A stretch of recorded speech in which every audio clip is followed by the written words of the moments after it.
Festa de Sant Jordi, reivindicació, amor i cultura.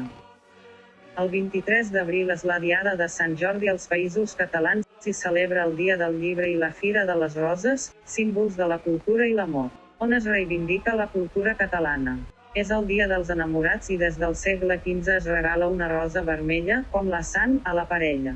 I des del 1930 es correspon amb un llibre. Aquest dia també se celebra la festa de Sant Jordi, dia que va morir l'any 303. Ell, que estava a les ordres de l'emperador Dioclecià, es va negar a perseguir els cristians i va ser martiritzat i decapitat. Venerat com a màrtir, van aparèixer vivències miraculoses. El culte a Sant Jordi es va estendre pels Països Catalans des de l'edat mitjana, i a partir del 1456 és el patró oficial de Catalunya. A finals del XIX, amb el moviment polític i cultural de la Renaixença, es va instaurar un dia patriòtic, cívic i cultural.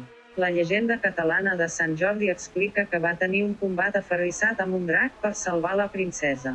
La bèstia va caure travessada pel ferro esmolat i de la sang vessada a terra va néixer un roser que floria cada mes d'abril. L'enllaç del sant amb el món de la cavalleria i l'amor potser ha estat l'origen de la tradició.